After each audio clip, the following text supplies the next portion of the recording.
That with all of us. Indeed, you're welcome. Now, the issue of a second Sydney airport is continuing to prove controversial for residents around the proposed Badgerys Creek site and for MPs in Canberra. Ed Husic is a Western Sydney Labor MP opposed to a second Sydney airport at Badgerys Creek. He's in our Sydney studio speaking to political reporter Eliza Borrello. Ed Husic, thanks for joining us. Thank you. You've lashed out at the New South Wales opposition leader John Robertson's decision to come out and say he would support a second Sydney airport at Badgerys Creek. Why? The problem with John Robertson's position is he's basically signed up to a big fat question mark. He can't tell you whether or not he supports an airport the size of Brisbane or Heathrow. He can't tell you if it's going to have 2 or 3 runways. He can't tell you which way those runways will be positioned and who's affected. But the biggest thing is he can't tell you how he's going to finance and foot the bill for the massive state infrastructure works required to support this, and that's the problem, that he's basically given it no thought nor bubble in terms of what he's put forward today.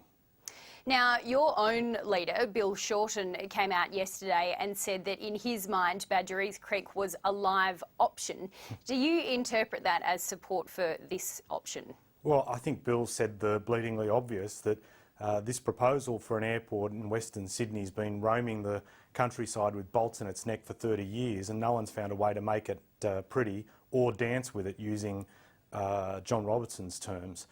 The issue for this, and I accept that people have dusted off the cover of this proposal and want to give it another look. That's fine, but if they're going to do it, they need to do their homework, they need to consult, and they need to then make a judgment, instead of what John Robertson's done, which is run to judgment and then work out the detail afterwards. And that's a problem for him, is that it takes us back to the bad old days that we were chipped for in New South Wales, where Labor governments were criticised for making big decisions on infrastructure and not having the detail to back them up. You mentioned the need for consultation. Did either man, John Robertson or Bill Shorten, consult you before coming out and making these comments publicly? I'm completely relaxed with what Bill said. Bill basically said, look, it's a live option, and reflected what has happened for 30 years where people have looked at Badgerys. My issue is with John Robertson is he spent more time consulting or talking to Barry O'Farrell or Tony Abbott than people in his own area. I mean, I'm the federal member that it covers part of his state electorate, and he hasn't picked up the phone at all before this announcement to say what he's doing. If that's the level of consultation that John Robertson's going to undertake on an issue as big as this, I think he's got to go back to the drawing board and think again. But for you, as a Western Sydney MP, is it just a case of not in my backyard? Not at all. I've had a consistent position for 15 years opposed to this. I've opposed it because I think that we've always had the gloss and never had the underside fully thrashed out in the public, and when people get the detail, they have second thoughts about what this means. And the problem we've had in this debate is 2 things. One, we've had a federal government, the Liberal Party at a federal level, went to an election saying that they had no plans for an airport at Badgerys Creek, and now look like they're overturning that, which says to me it's a lie. And the other issue that I've got is that no one's actually given Western Sydney the due respect of saying this might be the upside, but here's the downside. Now let's make an informed decision. Now, obviously, you represent Western Sydney. John Robertson wants to represent New South Wales, and Bill Shorten obviously has to look at what's best for the country. In that respect, where will this airport go? We know the views about Wilton, the other site. The coalition argues that it won't be patronaged enough. It's too far out from the city. We've spent a long time considering these 2 options. Clearly, everyone accepts there is a need for a second airport. Where should it go? Well, 2 things. One, before we make a decision about a second airport, let's look at the existing one that we've got. If people are talking about the need to increase capacity and also look at the economic benefit of having more tourism and transport coming to Sydney, no one's actually said that they'll take a fresh look at the curfew and the hourly movement restrictions that are placed on Sydney Airport, given we have sunk so much money into Sydney Airport, and there's been no hard look at, well, what could be done to lift the restrictions on it to make it more efficient.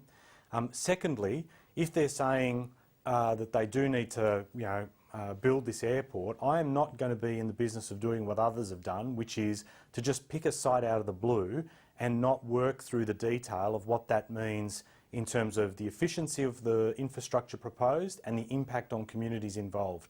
My issue is that a lot of this has been cheerleaders on the side that have been spruiking the proposal without giving the due respect to Western Sydney of outlining the good and the bad and then being able to make an informed decision.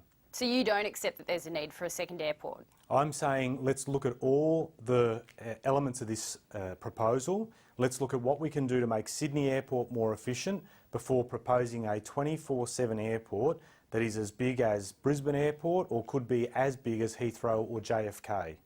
Ed, just staying on issues to do with aviation, the Labor position is against any changes to the Qantas Sale Act. What's your view on a debt guarantee, though?